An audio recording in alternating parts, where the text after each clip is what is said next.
Thank you all for being here. I'm glad I didn't get emotional because this is my last one.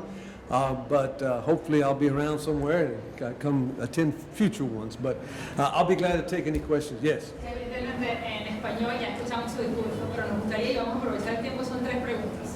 Rápido. ¿Cómo está el distrito hoy? Segundo, ¿cuál fue el reto más grande que tuvo en estos últimos años? ¿Y cuál cree usted que es su mayor logro al día de hoy? Bueno, para los que hablan español, lo que me preguntaron es cómo me siento hoy, cómo estamos en este momento. El distrito ha logrado mucho en estos años. Yo tengo mucho orgullo de los estudiantes que están acabando del colegio, cuando están en las escuelas, y también que los maestros bilingües nos han ayudado. Tenemos dual language programas y muchos pueden aprender a ser bilingüe en toda manera. Yes, question back there. Oh, okay. 2 questions. Yeah. What are you most proud of as you leave the district, and what will you leave undone? Yeah, well, the thing I'm the most proud of is the P-TECH story, because it is changing lives and kids are going to be making a huge difference in the community. So that's the one I'm most proud of. We still need to do more for African American students. We've made progress, and in fact, our ACE program had 60% of our students were African American. They've made a lot of progress, but we still need to continue working on that. Whoever takes my place, that's going to be a huge chore. Yes. Dr. Nichols, I know you said that you're not leaving because of what you've been tested for the past few years, but what do superintendents face now with this pressure from state leaders, parents, school board meetings? And it keeps coming. Now it's like we don't believe in Parent Bill of Rights. Now that's the next thing being thrown at us. I do feel sorry for the ones who don't have options. And, you know, in the urban centers, we're used to having the vitriol. But the suburban communities aren't used to that. And people who have options are exercising them. And it's sad to see, because we believe in our parents and our parents believe in us. But it is becoming quite a distraction, and in my opinion, it's a manufactured crisis. ¿Cuál ha sido el máximo reto de los últimos años del Distrito Sur? Bueno, como estamos hablando hoy, el P-TECH en este momento, pero en el futuro va a ser los Career Institutes, cuando nuestros estudiantes puedan ser pilotos en el aire, y lo que van a hacer en todos los trabajos es algo que nos da mucho orgullo. ¿La pandemia cómo afectó, superintendente, la pandemia? No, la pandemia nos dio mucho que trabajar. Es triste, y muchos de los estudiantes se atrasaron un poco, pero nosotros tenemos mucho esperaciones que van a regresar a donde estaban. You can't talk about the learning loss, or can't talk about the state of the district without the learning loss. Right. I mean, they're there. Where are we? Where we need to go? What's the plan? I know you're leaving us, but Yeah. talk about Well, it. the first thing is that the good news is we didn't lose as much as others, as any urban district or even the state, but we did lose. And so that is a significant issue. The number one thing, there's no silver bullet. The number one thing is the core instructional program that we got to get to the students. However, we cannot waste opportunities. So we're having from 3 to 6 at our 60 most struggling schools, we're having some very specific interventions using the arts to try to trick the kids into coming in and getting something learned. In summer, we're going to recreate summer like Summer Breeze, make it fun.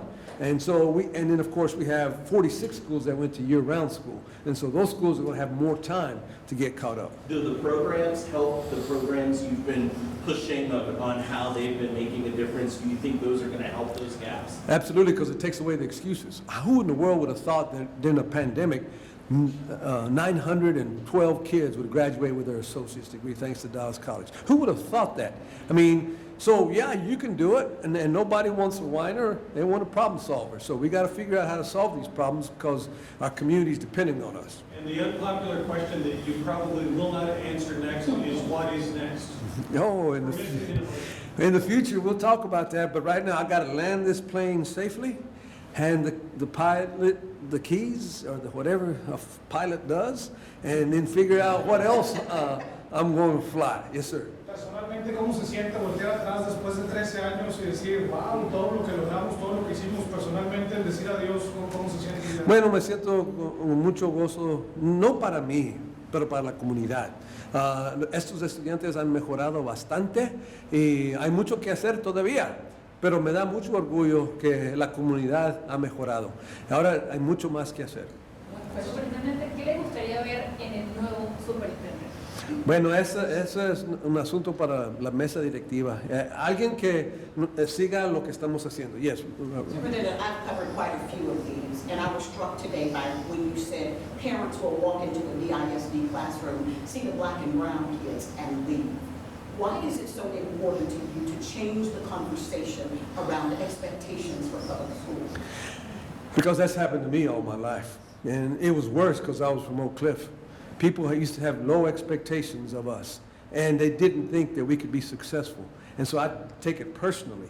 And it bothers me because you can get a great education in Dallas, but you gotta get over race and class. And I think people are giving us chances in magnet schools and transformation schools and in schools that are reinventing themselves. I think they need to give us a chance in all our neighborhood schools because you can get a great education in Dallas ISD as you've seen these phenomenal students do.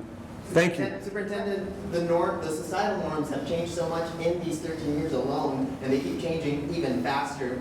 Do you think they will affect the roles of educators and just society as a whole? I think this is a period that is very difficult, but I think it's a phase. I think the good people will step up and we will stop this nonsense in the future. And we need to get people that are in the middle. You know, we have 20% of the people that are over here and 20% of the people over here, but most people are in the middle. And we got to get critical mass.